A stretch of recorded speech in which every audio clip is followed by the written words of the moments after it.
Pemirsa, jangan lupa subscribe channel official UTV, like dan nyalakan tombol notifikasi.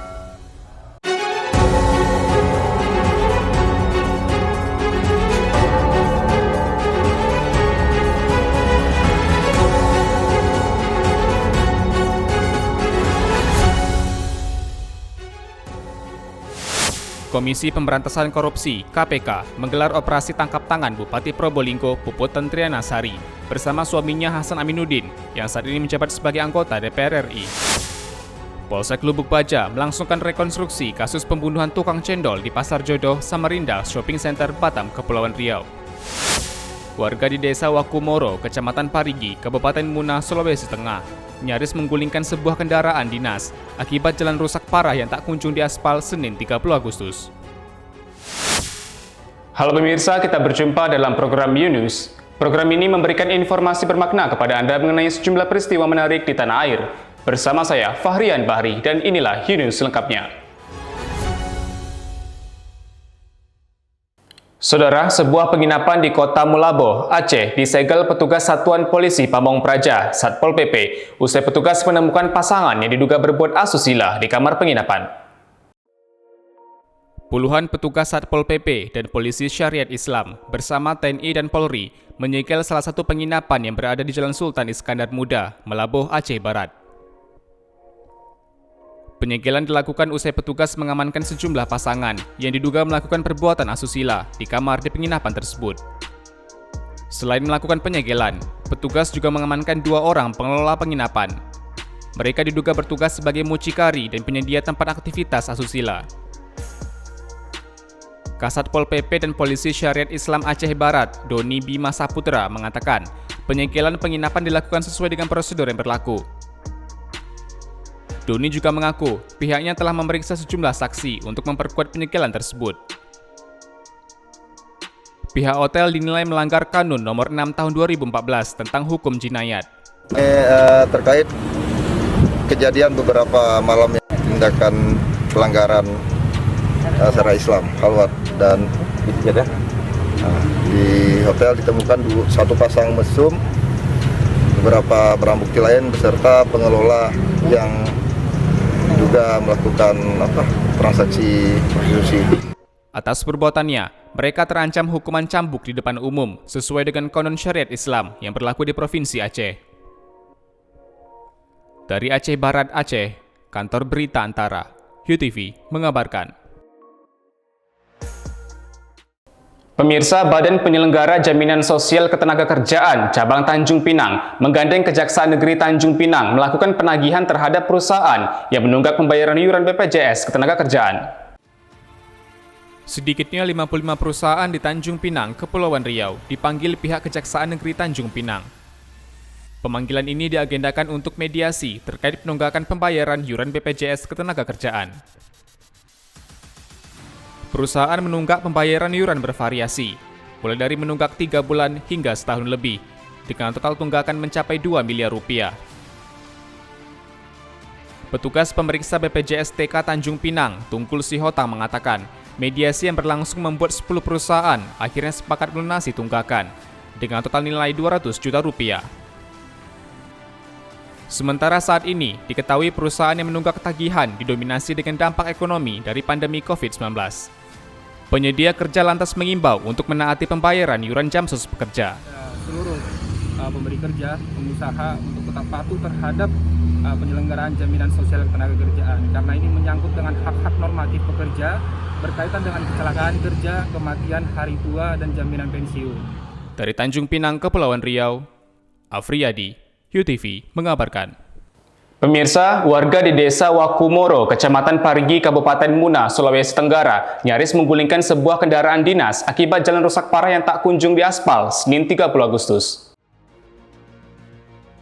Sekelompok emak-emak di Desa Wakumoro, Kecamatan Parigi, Kabupaten Muna, Sulawesi Tenggara, meluapkan amarahnya dengan menggulingkan mobil dinas akibat jalan rusak parah dan tak kunjung diaspal pada Senin 30 Agustus.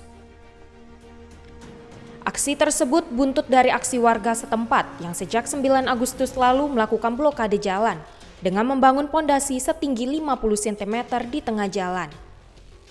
Batang kayu juga diletakkan melintang untuk memperkuat blokade jalan sehingga menghalangi kendaraan roda 4 yang melintas. Saat rombongan Kepala Dinas Lingkungan Hidup Buton Tengah melintas, warga langsung menyandra kendaraan dinas itu. Warga kemudian berusaha menggulingkan kendaraan dinas warna hitam tersebut. Setelah berhasil diangkat, mobil itu dimiringkan dan diganjal dengan beberapa batang kayu. Sejak warga Wakumoro melakukan blokade jalan pada 9 Agustus lalu, beberapa kendaraan dinas roda 4 dan roda 2 telah mereka sandra. Selain kendaraan dinas milik Kadis KLH, 5 sepeda motor operasional milik staf Dinas Pariwisata Muna Barat dan Dinas Tanaman Pangan Hortikultura Perkebunan Muna telah mereka sandra. Dari Muna, Sulawesi Tenggara, Kantor Berita Antara, UTV, mengabarkan. Pemirsa, Komisi Pemberantasan Korupsi (KPK) menggelar operasi tangkap tangan Bupati Probolinggo Puput Tantriana-Sari bersama suaminya Hasan Aminuddin saat ini menjabat sebagai anggota DPR RI. Keduanya diduga terlibat dalam kasus suap jual beli jabatan kepala desa yang melibatkan para ASN di sejumlah wilayah di Probolinggo. Komisi Pemberantasan Korupsi menangkap Bupati Probolinggo Puput Tantriana-Sari bersama suaminya Hasan Aminuddin atas dugaan kasus suap jual beli jabatan kepala desa yang melibatkan para ASN di sejumlah wilayah di Probolinggo. Dalam operasi tangkap tangan tersebut, KPK mengamankan 8 orang lainnya. Di antaranya adalah Camat Kerenjengan Dodi Kurniawan, Kepala Desa Karangren Sumarto beserta perangkat desa lainnya. KPK mengamankan uang sejumlah 240 juta yang dibawa Dodi dan Sumarto beserta daftar nama ASN yang akan diangkat sebagai kepala desa. Berdasarkan keterangan KPK, uang dan dokumen ini hendak diserahkan kepada Hasan Aminuddin yang merupakan mantan Bupati Probolinggo sekaligus suami dari Bupati saat ini Puput Tantriana. Diketahui, saat ini Hasan Aminuddin menjabat sebagai anggota DPR RI. Dalam operasi tangkap tangan itu, KPK turut mengamankan barang bukti berupa dokumen dan uang sejumlah 362,5 juta rupiah. Pun tarif untuk menjadi pejabat kepala desa sebesar 20 juta rupiah, ditambah dalam bentuk upeti penyewaan tanah kas desa dengan tarif 5 juta rupiah per hektar. Diduga ada perintah dari HA memanggil para camat untuk membawa para kepala desa terpilih dan kepala desa yang akan purna tugas. HA juga meminta agar kepala desa tidak datang menemui HA secara perseorangan, akan tetapi dikoordinir oleh camat. Ini dimanfaatkan, ya. Dimanfaatkan karena ada kewenangan di bupati dan ada kesepakatan dari orang-orang itu melalui mekanisme tertentu yang seharusnya kalau memang memilih itu kan ada semacam usulan atau apa yang dicari yang terbaik, tapi ini dicari yang sepakat. KPK menetapkan 22 orang tersangka dalam kasus ini, yang seluruhnya akan ditahan selama 20 hari pertama mulai dari 31 Agustus hingga 19 September mendatang. Dari Jakarta, Kantor Berita Antara, UTV, mengabarkan. Pemirsa, Mikaela Ladia Rumagit, siswi kelas 3 Sekolah Dasar Negeri Padanggelang, Banten berhasil menjadi yang terbaik dalam lomba menulis tingkat nasional Selasa 31 Agustus. Inilah sosok juara pertama menulis anak tingkat nasional, Mikaela Ladia Rumagit. Siswi kelas 3 SD Negeri 4 Padanggelang itu membawa harum nama sekolah setelah karya tulisnya terpilih menjadi yang terbaik di tingkat nasional. Lomba menulis anak nasional bertajuk Surat kepada Ibu Pertiwi itu diselenggarakan oleh Purnomo Yuskiantoro Center dalam rangka proklamasi kemerdekaan ke-76 dan diikuti oleh ratusan pelajar dari seluruh Indonesia. Mikaela mempersembahkan kemenangannya menjadi penulis cilik terbaik sebagai hadiah untuk ayah dan bundanya. Jadi kan aku belum bisa kasih hadiah buat papa, jadi mumpung aku juara 1, jadi aku kasih hadiah buat papa itu juara 1. Kepala SD Negeri 4 Padanggelang, Nani Sri Hernani, tak bisa menutup rasa bangganya. Sebab Mikaela yang setahun sebelumnya berhasil mencapai babak final, bisa membawa harum nama sekolahnya hingga ke tingkat nasional. Saya bangga karena di masa pandemi ini anak yang dimana tidak di sekolah belajarnya, tetap di rumah, yaitu dengan PDR, jadi masih mampu untuk mengukir prestasi dan membawa nama harum sekolah, kabupaten bahkan provinsi, dia bisa mengukir prestasi di tingkat nasional itu luar biasa. Rasa bangga juga diucapkan oleh Kepala Dinas Pendidikan Kabupaten Pandeglang, Taufik Hidayat. Ia berharap prestasi nasional yang diukir oleh Mikaela dapat menjadi contoh. Dan kami juga berharap ini mudah-mudahan menjadi motivasi. Motivasi yang pertama adalah motivasi kami di Dinas Pendidikan. Motivasi juga untuk kaitan dengan kepala sekolah dan guru, termasuk di dalamnya motivasi kepada anak dan termasuk orang tua siswa. Harapannya bahwa atau peserta didik yang ada di Kabupaten Pandeglang ini mudah-mudahan mengikuti apa yang sudah dilakukan di sini. Karya yang ditulis oleh Mikaela Ladia Rumagit berjudul Untayan Kata Untukmu Yang Kucinta, menceritakan tentang bagaimana ia mengisi hari-hari selama pandemi dengan kegiatan yang positif dan menarik. Sebagai juara pertama, Mikaela berhak mendapatkan uang tunai sebesar 2,5 juta rupiah. Dari Pandeglang, Banten, Kantor Berita Antara, UTV mengabarkan. Saudara, memiliki keistimewaan dan tingkat kerumitan yang berbeda. Para pelajar berkebutuhan khusus di Batam, Kepulauan Riau menjalani proses pembelajaran secara tatap muka terbatas. Sekolah Luar Biasa Putra Kami, Batam, Kepulauan Riau, telah melangsungkan pembelajaran tatap muka sejak setahun belakangan. Meski proses belajar mengajar dilakukan dengan jumlah yang sangat terbatas dan dilakukan dengan cara bergantian.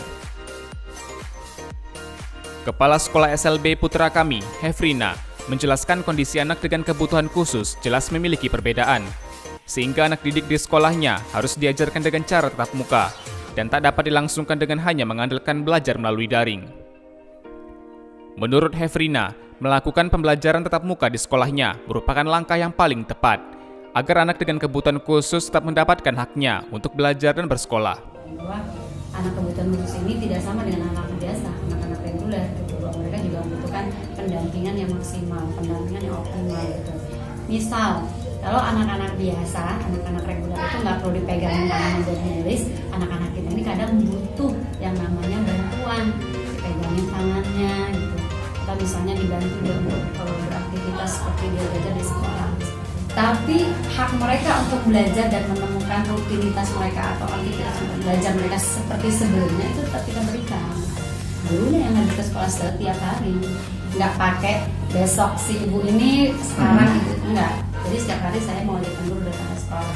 Memang waktu belajar kita pendekkan.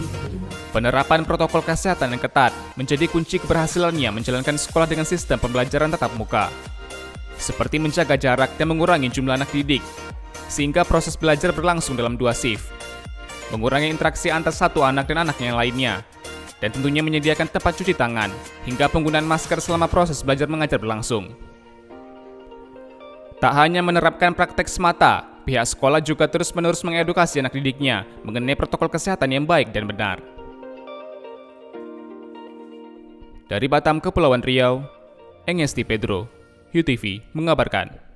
Saudara, meski terbatas, KM Sabuk Nusantara milik PT Pelni kini kembali mengangkut penumpang antar pulau. Berdasarkan kondisi yang ada, Sabuk Nusantara tidak singgah di beberapa lokasi yang masih mengalami kasus penyebaran COVID-19 yang tinggi. 3 armada PT Pelni Cabang Tanjung Pinang KM Sabuk Nusantara 48, 80 dan 83 kembali beroperasi. Keberangkatan ketiga armada dimulai dari KM Sabuk Nusantara 48 yang berlayar pada Selasa 31 Agustus 2021 dengan tujuan Pelabuhan Jago, Pekajang, Belinyus Sintete, dan Tambelan. Kepala Operasi PT Pelni Cabang Tanjung Pinang Soeharto mengatakan, ketiga armada tersebut beroperasi sesuai dengan jadwal yang sudah ditentukan oleh Pelni Pusat. Dengan tujuan Kuala Maras, Anambas, Sintete, Belinyus, Tambelan langsung balik ke Tanjung Pinang. Jadi kita tiga-tiganya armada yang selama ini masa PPKM lagi poste, kita akan berangkatkan berturut-turut dari mulai hari ini, besok, dan lusa. Soeharto menambahkan, terdapat sejumlah rute yang belum dapat disinggahi armada Sabuk Nusantara karena terbentur dengan regulasi pemerintah daerah setempat. Kendati demikian, Soeharto menegaskan, pihaknya akan senantiasa berupaya melayani masyarakat yang ingin berpergian dengan armada milik PT Pelni. Dengan catatan saat ini, untuk tujuan Pontianak dan Sintete, kita tidak membawa penumpang, dalam artian kita cuma mengangkut bahan-bahan logistik saja. Khusus untuk Kabupaten Natuna, wilayah Natuna, itu kita tidak masuk dulu di pelabuhan tersebut karena kita omisi di situ, karena ada surat edaran dari Pemda Natuna bahwasanya untuk sabuk Nusantara 48, 80 dan 83 selama adanya PPKM sampai tanggal 6 September ini kapal-kapal tersebut tidak boleh masuk ke wilayah Kabupaten Natuna. Masyarakat dapat mengakses informasi keberangkatan kapal dari PT Pelni Cabang Tanjung Pinang langsung ke kantor PT Pelni Cabang Tanjung Pinang di KM 5 Tanjung Pinang. Dari Tanjung Pinang, Kepulauan Riau, Muhammad Khairuddin, UTV mengabarkan. Pemirsa, Polsek Lubuk Baja melangsungkan rekonstruksi kasus pembunuhan tukang cendol di Pasar Jodoh, Samarinda Shopping Center, Batam, Kepulauan Riau. Kasus penikaman tukang cendol, Budi, yang dilakukan oleh tukang parkir, Saripudin, di area pusat perbelanjaan Samarinda, Batam, Kepulauan Riau, bermula cekcok lapak parkir. Akibat cekcok itu, pelaku niat menikam korban hingga tewas di tempat. Kapolsek Lubuk Baja, Rudi Hartono mengatakan, rekonstruksi kasus penikaman dilakukan untuk mencocokkan hasil BAP dan kejadian di lokasi. Rekonstruksi kasus penikaman dilakukan sebanyak 21 adegan yang diperagakan langsung oleh pelaku. Dalam rekonstruksi tersebut, diketahui buntut dari cekcok di antara keduanya membuat pelaku mengambil pisau dan mengejar korban hingga berhenti di depan Samarinda. Pada adegan ke-18, korban sempat menantang pelaku untuk menikam korban. Rudi mengatakan pelaku menikam korban pada adegan ke-19 hingga korban terjatuh dan meninggal di tempat. Dalam rekonstruksi yang dilakukan, tidak ada perbedaan dengan hasil BAP yang dilakukan penyidik. Atas perbuatan pelaku, ia dijerat dengan pasal 338 dengan ancaman hukuman paling lama 13 tahun penjara. Pelaku juga diketahui sempat melarikan diri ke Medan usai menikam korban. Pelaku akhirnya ditangkap di Medan pada Rabu 16 Juni lalu. 338 itu yang sudah masuk dalam unsurnya, tapi tadi kita koordinasi apa mau ditambah, seperti apa, tapi yang pasti 338. Dari Batam, Kepulauan Riau, Alamuddin, UTV mengabarkan. Terima kasih telah menyaksikan informasi yang kami sajikan. Tetap saksikan News selanjutnya. Salam sehat, sampai jumpa.